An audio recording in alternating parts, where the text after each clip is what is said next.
तो बहुत बार आपने देखा हो जो हमारे जिमर्स होते हैं, जो मसल वाले लोग होते हैं, वो ऐसे बंदे से हार जाते हैं जो एकदम से पतला होता है या फिर उसमें कोई मसल नहीं होता। लेकिन कभी कभार आपने ऐसा भी देखा होगा कि जो हमारे आर्म रेसलर होते हैं जो 1 साल से आर्म रेसलिंग कर रहे हैं लेकिन उस बंदे से हार गया जो एकदम सिर्फ पावर लिफ्टिंग करता है फिर बॉडी बिल्डिंग करता है। सो ऐसा क्यों होता है? सो इस वीडियो से आपको पता लगेगा कि एज अ जिमर आपकी क्या स्ट्रेंथ है एंड नॉन आर्म रेसलर्स को पता रहेगा कि आपकी क्या वीकनेस है। सो पहले हम बात करने वाले हैं जिमर्स की स्ट्रेंथ के ऊपर कि कौन सी चीज, कौन सा एंगल उनका स्ट्रॉन्ग होता है बट शायद वो उसका यूज नहीं कर रहे। देखो,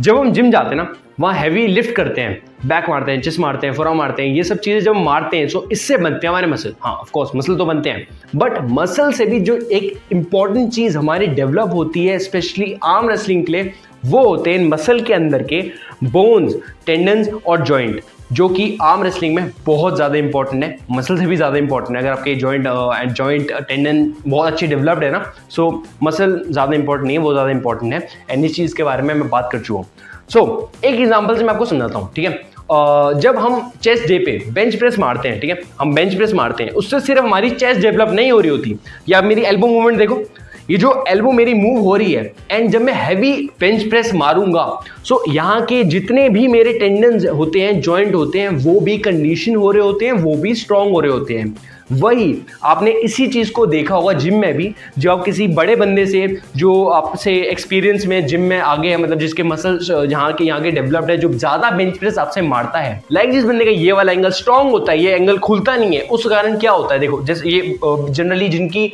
अच्छी बेंच प्रेस होती है ना, उनका टेंडन बहुत अच्छा हो जाता है, बहुत पक जाता है, ऑफकोर्स जैसे मैंने बताया। सो क्या होता है ना, जब कोई बिगनर आर्म रेसलर भी आता है ना, वो रिस्क तो ले लेता है, ठीक है, एंड वो उसको पिन करने में बहुत ज्यादा डिफिकल्टी होती है, ये चीज खुलती नहीं है, ये चीज ऐसे करके ओपन नहीं होती, यहाँ पे हाथ अटकर रह जाता है एंड वो बंदा सोचता रह जाता है कि मैं उसको पिन क्यों नहीं कर पा रहा, जबकि पिन पैड के इतने पास हूं।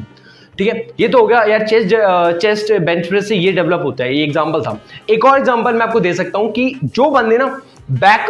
के वर्कआउट करते हैं, रोइंग मूवमेंट्स करते हैं, हैवी लैट पुल डाउन्स मारते हैं, उस वजह से उनका बैक प्रेशर बहुत डेवलप हो जाता है, उनका lat pressure, hammer curl pressure बहुत ज्यादा डेवलप हो जाता है। सो ऐसे बंदों के साथ जब आप स्ट्रैप में जाओगे ना, स्ट्रैप जब का हाथ पूरा बंधा होगा, ठीक है, एंड जब वो अपने लैट का प्रेशर अगर उनको यूज करना आ गया एंड जब उसको यूज करेंगे, सो वो काफी एक अच्छा प्रेशर लगा पाएंगे एज कंपेयर टू एक बिगिनर और या फिर एक नए बंदे से, ठीक है। सो जैसे इन चीजों का ढंग से यूज किया एक जिमर के द्वारा, सो वो फाइट को जीत सकता है। बट इसी चीज में वो हारता क्यों है, इसकी हम अभी बात करेंगे। बट हाँ, ये सब चीज एक जिमर की, जो जिम जाता है, उसकी ज्यादा डेवलप्ड होगी एज कंपेयर टू जो कुछ भी नहीं करता, ठीक है। सो ये होता है कि इसलिए मेहनत कहीं खराब नहीं जाती। सो जैसा मैंने आपको बताया, आपके जो टेंडन्स होते हैं ना, बहुत अच्छी तरीके से पक जाते हैं एंड बहुत अच्छी तरीके से डेवलप हो जाते हैं। ऐसे अगर आपने फोरआर्म डेवलप कर रखे हैं, अपने हैमर कर्ल आपका अच्छा है, ठीक है, ये जो हैमर कर्ल हम करते हैं ना, नीचे हैमर कर्ल करते हैं, अगर ये चीज आपके अच्छा है, सो आर्म रेसलिंग में एक प्रेशर होता है, जिसे हम कहते हैं हैमर कर्ल प्रेशर।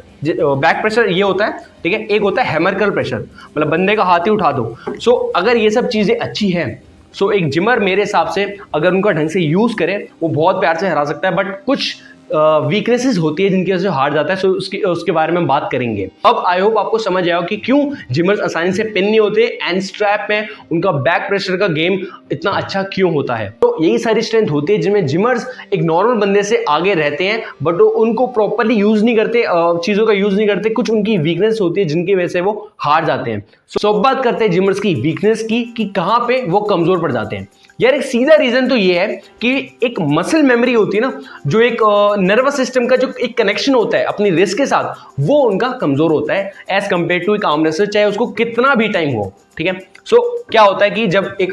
जिसको आर्म रेसलिंग नहीं आती ना, चाहे वो कितना ही स्ट्रांग हो, ठीक है, वो ऐसे रिस्क लेता है, छोड़ देता है, एकदम उसका रिस्क पहले रूज रहती है, उसको चीजें नहीं पता होती, उससे टेक्निक नहीं पता होती, एंड उसके अलावा भी क्या होता है, उसके जो रिस्ट फ्लेक्शर्स होते हैं वो कमजोर होते हैं, एंड उससे भी ज्यादा इंपॉर्टेंट चीज, उसके जो हाथ होते हैं ना, आर्म रेसलिंग के लिए बहुत स्टिफ होते हैं, इसलिए इंजरी आती है, ठीक है। सो क्या होता है, देखो, एक आर्म रेसलर होता है ना, उसकी ये चीज बनी होती है, जैसे मैं एक चीज दिखाता हूं आपको, ये वाला जो ये देख रहे हो, ये फ्लेक्सिबिलिटी देख रहे हो, ये फ्लेक्सिबिलिटी रहती है। बट मोस्ट केसेस में जो बॉडी बिल्डर्स होते हैं ना, उसका इतना जो हाथ होता है वो फ्लेक्सिबल नहीं होता, जिस वजह से क्या होता है ना, जब वो आर्म रेसलिंग कर रहे होते हैं एंड जब बॉडी बिल्डर की, जैसे मैं बॉडी बिल्डर हूं, ठीक है, सो उनका जब बॉडी इस तरफ ट्विस्ट होती है एंड हाथ इस तरफ जाता है, सो उनका हाथ कड़क बोल पड़ता है, उनकी इंजरी आ जाती है। एंड इसलिए उन्हें डैमेज होता है। सो इसलिए अगर आप आर्म रेसलिंग पे उतर रहे हो एज अ जिमर, सो थोड़ा अपनी स्टिफनेस पे काम करो। पहले थोड़ा सा आपको वर्कआउट करना चाहिए आर्म रेसलिंग का, अपने हाथ को फ्री करना चाहिए, एंड कहीं भी आर्म रेसलिंग नहीं करनी चाहिए, बेंचों पे स्कूटियों पे नहीं करनी चाहिए, आपको एक प्रॉपर टेबल पे करनी चाहिए जिसमें आपकी जो एल्बो की जो दूरी है सब कुछ एकदम सेफ रहती है, एंड आपको इंजरी टेबल पे बहुत ज़्यादा कम आती है एज कम्पेयर टू बेंचेस पे, जो बेंच और स्कूटी पे होता है। सो वीकनेस पे आते हैं, सबसे बड़ी वीकनेस जिमर्स की होती है वो रिस्क की ही होती है, एंड आपको भी पता है, मैं अपनी वीडियोस में बोलता रहता हूँ, एंड जो रिस्ट होती है ना वो सबसे ज़्यादा एक इंपॉर्टेंट चीज़ होती है अगर आपको आर्म रेसलिंग में जीतनी है, एंड जिमर्स की वही वीक होती है। सो जब भी वो किसी से पंजा ला रहे होते हैं ना, वो जनरली इस फॉर्म में आ जाते हैं, एंड वो फिर कोशिश करते हैं ऐसे ले जाने की, बट एक आर्म रेसलर उनकी रिस्ट को आराम से होल्ड कर पाता है। तो इसीलिए जब रिस्ट वीक होती है जिमर्स हार जाते हैं। और जो मैंने बात करी थी रिस्ट फ्लेक्शंस की, वो जो माइनर मसल्स होते हैं ना, जो हमारा पंजा खेल के, आर्म रेसलिंग खेल के, आर्म रेसलिंग की ट्रेनिंग से डेवलप होते हैं, वो भी इनमें एब्सेंट होता है, इसलिए वो अपनी रिस्ट का यूज़ नहीं कर पाते, अपने हाथ का उस वे में यूज़ नहीं कर पाते आर्म रेसलिंग में, इसलिए वो एक ऐसी सिचुएशन में फंस जाते हैं, ना वो किसी को हरा पाते हैं ना किसी से जीत पाते हैं। उनका एंगल तो खुल नहीं रहा होता, बट उस खुले एंगल खुल नहीं रहा होता, लेकिन उस वे से वो हरा भी नहीं पाते, फंसे ही रह जाते हैं। सो आई होप आज आपको चीज़ें थोड़ी समझ आई हो। अगर आप खुद भी एक जिमर हो, आर्म रेसलिंग में आना चाहते हो, तो थोड़ी सी आपको वीकनेस अपनी पता चली होगी, आपकी स्ट्रेंथ क्या है वो पता चली होगी, क्योंकि जब हमको ये चीज़ें पता होती ना तभी हम उन चीज़ों पे काम कर पाते हैं। एंड जो एक नॉन आर्म रेसलर है जो कि ऐसे लोगों से हार रहा है, जो मतलब जिम में हार रहे हो अगर आप, सो आपको भी कुछ चीज़ें पता चली होगी, आप उन पर अटैक कर सकते हैं। बट हाँ, बी सेफ, ठीक है, थोड़ा मतलब जिम में आर्म रेसलिंग कर रहे हो तो थोड़ा सेफली करना, कहीं ब्रेकिंग पोजिशन में मत खेलना। सो यही थी आज की वीडियो गाइस। आई होप आज आपको थोड़ी वैल्यू मिली हो, थोड़ा समझ आया हो कि यार अच्छा ऐसे चीज़ें काम करती है जिमर्स एंड नॉन जिमर्स में,